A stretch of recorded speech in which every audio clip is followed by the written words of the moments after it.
I can record phone calls. It'll transcribe it for me, and then I can put the transcription into ChatGPT, and it'll summarize it for me. So I don't have to take notes anymore. I can be focused in on the conversation and the human being that I'm talking to, knowing that somebody's there to capture the information so I can refer to it later. It's a superpower. It's magical. Welcome to Macpreneur, the show for seasoned solopreneurs looking to streamline their business on a Mac. Unlock the secrets to saving time and money with your host and technology mentor, Damien Schruers. Hello. Today I have the pleasure to introduce Anthony Franco. Anthony launches, scales, and sells businesses, and now is on a mission to help other founders do the same. As the host of his own podcast, How to Founder, he and his co-host deliver twice weekly deep dives and practical advice on the challenges that founders face. With 7 companies launched and 6 successful exits, including 2 to public companies, Anthony offers seasoned entrepreneurial insights across tech, AI, consumer goods, services, and manufacturing. Anthony, welcome to the show. Thank you for having me. This is a fun and unique opportunity to talk about my passion for Macs and entrepreneurship. This is very relevant for me. Thanks for having me. I'm really glad that you could make it today. So actually, what is your current Mac setup? I actually have 2 Macs. I have an M3 MacBook Pro. It was the best one I could buy 18 months ago. And I just, a couple months ago, purchased a Mac Mini, the least expensive Mac Mini I could buy with I think it has the M4 chip in it. And my MacBook Pro is what I'm on right now, and I have monitors and actually a teleprompter here so I could look into the camera. And this is where my main computer, and then off to my right is a Mini that runs automations for me. Yeah, as we talked, you've been using Macs now for a long time. Can you tell the listeners for how long you've been using that? So my introduction to Apple was pre-Mac. So I learned to computer program on the Apple IIe with a green screen monitor in high school in 1987. I barely graduated high school because I was failing other classes because I spent all my time at the computer lab programming. I was the total computer nerd in high school. Before it was cool. Yeah, it reminds me a little bit of my journey as well. When I got my first computer in 88, it was an Amiga 500. And you were an Amiga dude. Yeah. Those were fancy back then. That was if I remember right, really amazing graphics. Yes. Right? That's what they were known for. Yes, there was an Atari, I don't remember, 240 or something like that. So there was the Atari and the Amiga with a color monitor. Yeah. I started programming almost immediately. It was a basic programming language at the time. And the idea of making stuff with my mind, creating games, creating programs. Right. Yeah, there's something magical about manifesting your imagination on a computer screen. I totally agree. Yeah, exactly. And so what was your Mac journey then, or your Apple journey? So I learned on an Apple IIe. For my 18th birthday, my family bought me a Radio Shack Tandy computer. And it had no hard drive, floppy disks where you swap things in and out. I was in the PC world for a little bit. 6 years later, my first real job was working for a lithographer, a printer. At the lithographer, I started doing something called stripping for press. What you basically do is you lay out film and get it ready to make plates so it can go onto press and print in CMYK. I started out there, and then they sent me to training to become essentially a photo retoucher. I learned Photoshop, Illustrator, Quick Express, which actually was a big thing back then. And that was all done on Macs. I really became a professional knowledge worker on a Mac, trained on the Creative Suite, and really haven't looked back since. I did have a stint about 7 years ago. I was forced to switch to Windows because I decided I wanted to learn SolidWorks and create CAD drawings for a CPG startup I created. And so I forced my Mac to install Windows using Parallels, installed SolidWorks on it, and hacked SolidWorks so it would work there. And then bought a PC because it was too slow. But my main computer was a Mac, and I just went to the PC to use SolidWorks. So I'm one of those that if a new processor comes out and it doesn't make sense for me to buy it, I still buy it. I have to have the latest and greatest. Now all your Macs have transitioned to the M processor. What was your first experience switching from the old Intel Macs to the M series? Well, the one thing is that Parallels didn't work, right? So you're really just tripling down on the fact that you're not going to be able to use any software for Windows. It's all Mac-based. Other than that, the transition was really easy. I have to hand it to Apple. They did a really good job not making it feel like it was a compromise I think what they called it was Rosetta, which was allowed you to use old Intel Mac software on the M processor. Those applications ran smooth. I can't really say I saw a big difference. It wasn't hard. It was just the next thing to do. Yeah, Josh. So also for the listeners, spoiler alert, now Parallels work, VMware Fusion work on the M series. And so it's possible to run Windows on the Apple Silicon Mac, but there is still a caveat because it's still the ARM version of Windows. Yes. Which means that some Windows applications have not yet been ported to the ARM processor itself. And so even though it's a Windows app, it doesn't run on Windows on ARM, which is unfortunately a bummer. To add to that, my license for SolidWorks, I still have it. It's a 2018 license. Wow. Still works. But it's an Intel version of SolidWorks, so there's no reason for me to install Parallels on my Mac so I can install SolidWorks because it's not an ARM version of SolidWorks. There could be a way to run it if you really wanted to.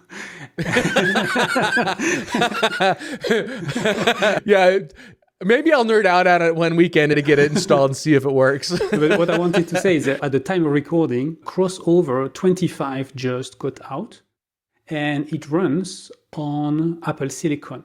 Are you familiar with crossover? No, I'm not. So it's a different paradigm compared to VMware Fusion and Parallels in the sense that it's not a virtual machine, it's a Windows emulator. You actually don't need a Windows license.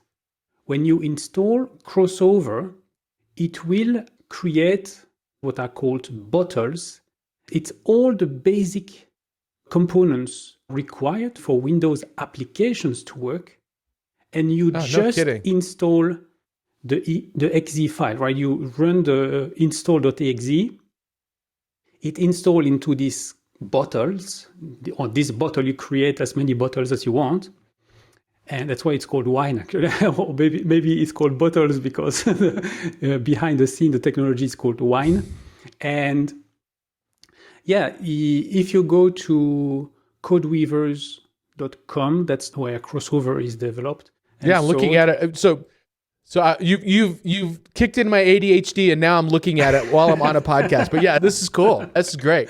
And for the listeners who are more on the gaming side of things, you can install Steam, the Windows version of Steam, which means you get access to the full catalog of all Steam games. I played a little bit with that a few years ago, then I stopped looking at it and I concentrated on virtualization, so VMware Fusion mostly on my side.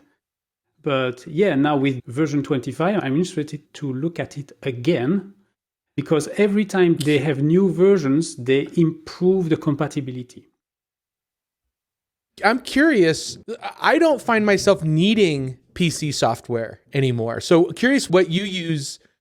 Why is it a curiosity thing for you, or do you actually need to run Windows software? I'm an IT trainer by trade, and I need to provide training on the Windows version of Microsoft Word, Excel, PowerPoint. So I need these software to run on my Mac. I have that on my MacBook Pro. I have that on my iMac as well. And that's funny because when I do remote training for my clients here in Luxembourg, they are on a Windows machine. I am on my iMac, my big iMac, and I share the VMware Fusion window. They see the Windows 10 machine on my iMac and a Windows 11 machine on my MacBook Pro. They only knew. But You might lose respect, right? I think in 4 years of remote training, I had one person notice the red, yellow, and green dot in the top left corner and says, "You're on a Mac?" And then, yes, I explained. Well, that's awesome. So, yeah, we discussed in the pre-show the reason why you actually have two machines. Can you tell the listener the reason why you have these two machines and what you do on the second one? Yeah, on the second one, I run OpenAI Operator, and I just let it run in the background. And I have some other automation like scripts and tools that I use. Think of it as a digital virtual assistant computer that I tell it what to do, and about 75% of the time it does what I ask it to do consistently. And so it's better than any virtual assistant that I would hire normally.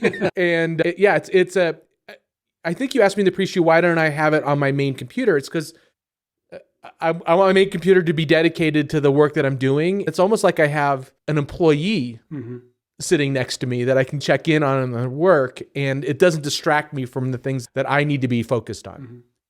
And so I'm not really familiar with Operator because if I remember correctly, at the moment it is limited to a $200 per month plan, right? Yes. And so how does it work? Do you need to train it? Yeah, so Operator runs a virtual machine that runs a browser. You can do is tell Operator that you want it to, well, the way I was doing it was doing research on LinkedIn for me. It broke. LinkedIn got wise to it, and they broke Operator from accessing their website. But I was using it to do LinkedIn research, and it would pull information. So I'd have it visit profiles, it'd grab information. By the way, I had no clue this was against terms of service. It was also against terms of service. I didn't know that. So it's probably why LinkedIn broke it. But I would have it visit profiles and then drop relevant information into a Google spreadsheet. So it would go to a profile, do a search, find a person, grab their information, summarize the information, and drop that summary into a Google spreadsheet. I just started building a list of interesting articles and people that I probably wanted to reach out to. Super valuable to that. I know other people are using Operator to do deep research on a topic or a subject and then drop people into a CRM like HubSpot or Go High Level. It's like a browser operator. There's also an open source version of Operator that lets you automate your browser using whatever LLM that you want. But it's OpenAI's version of it. It's not quite there. So you have to really work through the prompt and be very specific, and it still breaks on occasion, but the potential's there. It's pretty fascinating how well it works, given that it's been out a couple months.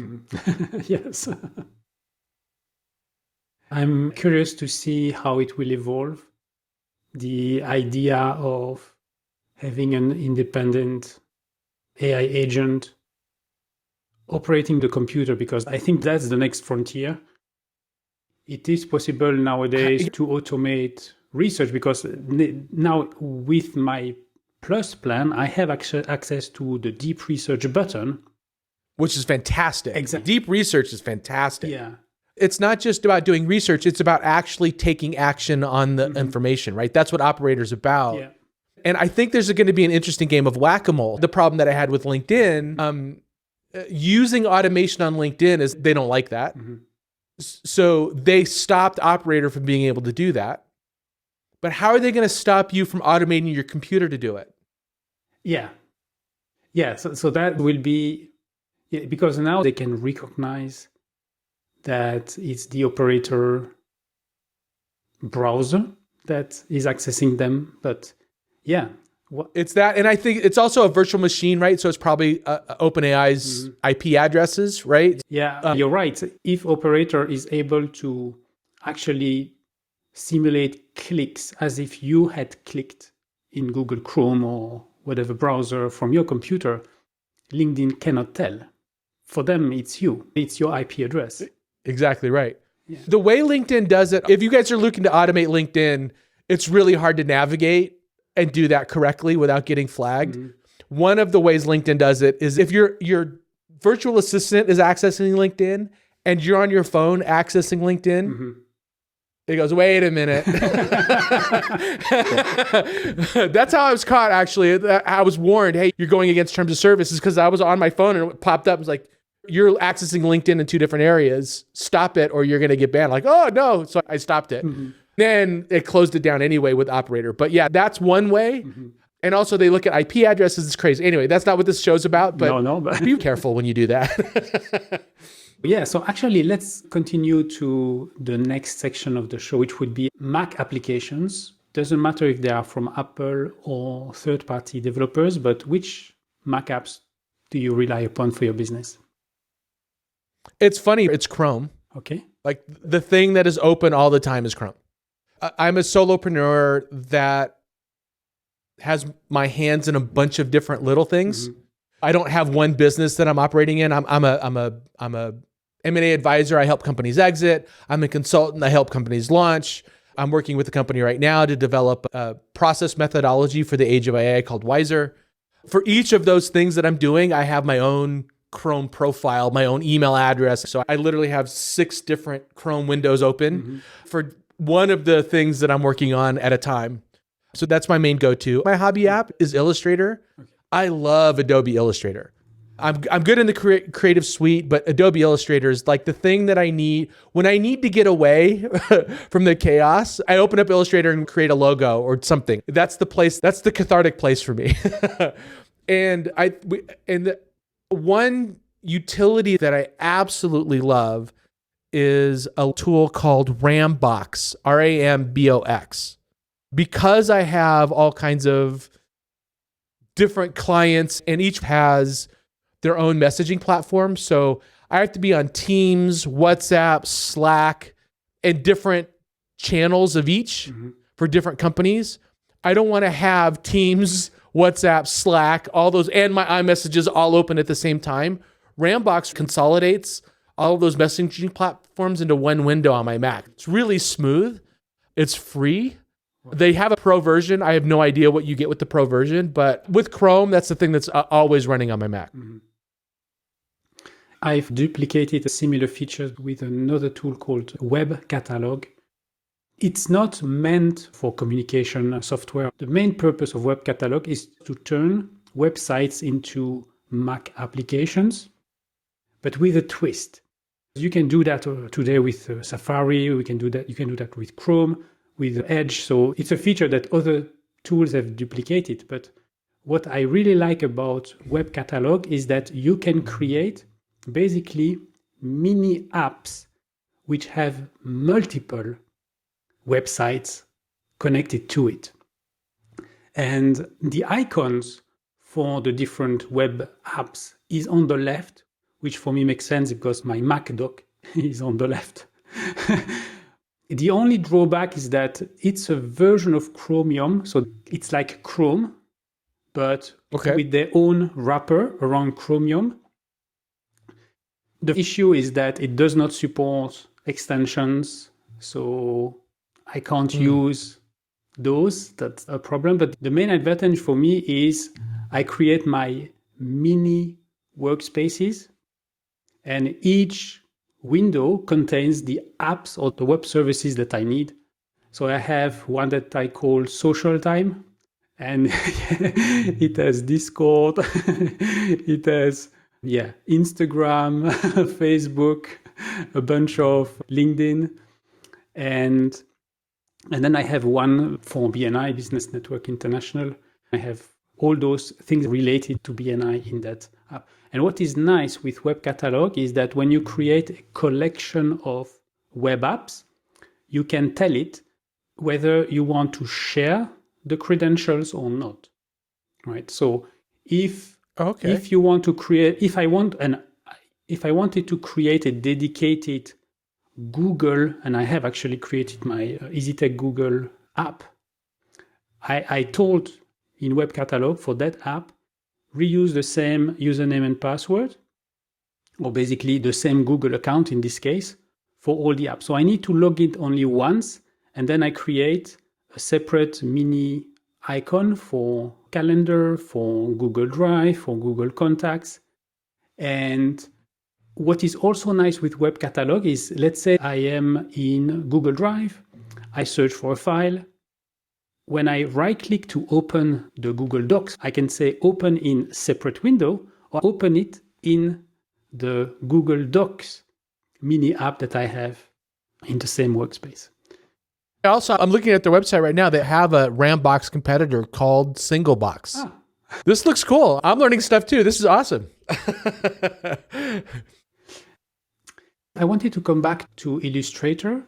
Does it have AI capabilities? Yeah, so Illustrator, Photoshop both have generative AI capabilities. Photoshop is quite sophisticated. Like you can, I think OpenAI just launched their new image generator, the 4.0 image generator that allows you to make edits on pictures. Photoshop has had that for a while. Like you can change somebody's shirt color or background or where they're standing or have them hold a product. And OpenAI just came out with theirs. It's pretty good too. Illustrator has generative AI where you can, I haven't explored it deeply because the results are good for ideas, not for final artwork. Okay. And so you can say, use this color palette and give me a kawaii style version of a watermelon and it'll do great. Mm-hmm. And then you could say, give me color variations of that using AI. And it does a great job. But it's still, I would say, first year college design student level quality. So it's not bad, but it's certainly not professional quality yet. Mm-hmm. Yeah, I've played a little bit with a new image generation model of OpenAI. I was preparing the YouTube thumbnail for one episode that got released this week. I realized a bit late that the only image I had from the guest was a cropped version of the face. And when I say cropped, the top part of the hair were gone.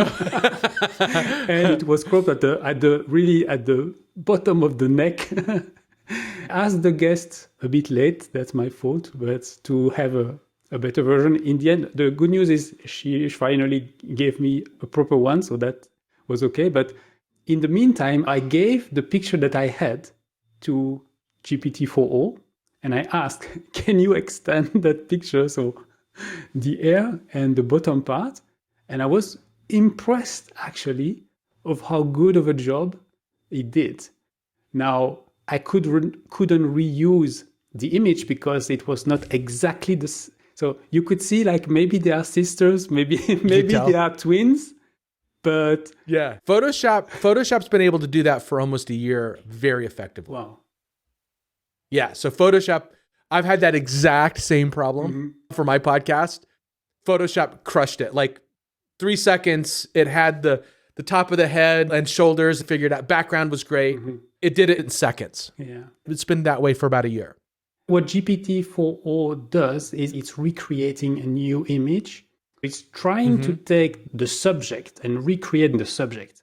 And that was the issue. I think Photoshop is really extending. It doesn't touch. If you don't say, update that, it doesn't touch what's in there. And then it just makes additions or extensions to the picture. Exactly right. Yeah. Okay, so let's go to the next section of the show, the aha moment. What tip or trick did you discover on your Mac recently that you wished you knew before? So in the Apple ecosystem, it counts, right? I can record phone calls. It'll transcribe it for me, and then I can put the transcription into ChatGPT, and it'll summarize it for me. So I don't have to take notes anymore on phone calls. I just record them, and it gives me a great summary. So I don't have to be, I can be focused in on the conversation and the human being that I'm talking to, knowing that somebody's there to capture the information so I can refer to it later. It's a superpower. It's a magical. Very good. And so is it linked now to the voice memo, or is it integrated with the phone? It drops it in. So it's a great question because it took me a second to find the recording. There's a little record button for phone calls. So you hit the record button, it records it, and it drops it into notes. Okay. Then you go into notes and it'll transcribe it for you. It has a cap though. I tried to have it transcribe an hour and 45-minute phone call and it died. I don't know what the cap is, but I imagine it's about an hour. Okay. That's good to know. And presumably then, because it's in notes, you get them on your Mac. It appears on my Mac. Synchronize on the Mac. Exactly right. A great tip then. Very good. If you were in charge of the Mac division at Apple, what would be your first priority? That's a great question. They come out with new features and I watch every keynote and every WWDC. I want to know what the new stuff is. I want to know what they're working on. And every time something changes on my Mac, I have to relearn something. So I'm going to sound uninnovative by saying, just leave stuff alone. So don't make me learn anything. Speed things up. Great. Love it. But I'm kind of it's kind of funny. I'm a creature of old habits and I don't want to have to relearn. Like whenever they change a button in Illustrator, I'm like, oh, how do I do that now? I don't want to, like Apple changed Mail where now I have this summary stuff and I'm like, how do I turn that off? Because it's not helpful to me at all. Certainly one wish list that I know is never going to happen. Make Operator a part of the operating system. Allow me to use an LLM to control my Mac. That would be the thing I would love for it to do. I could just tell the Mac, hey, go make me a reservation here. And it opens up Chrome, navigates it, or go make me a list of the top 20 restaurants in Austin. And I want my Mac to go do that and drop it into Google Sheets. I guess AI is really where I want. And I know they're working on it, but from what I hear, everybody's saying that Apple's really behind in AI. I think it's a pipe dream. Yeah, that would be nice to just speak to a computer and stuff would happen. For me, it would be more about file management. It's like, I would say, look at all the files that I have in my downloads folder. And you know exactly how I structured my Synology drive. So you know exactly, this is the structure that I've decided for filing my stuff. Look at the downloads folder, pick the files and pick the best place to move it to. Oh, that would be great.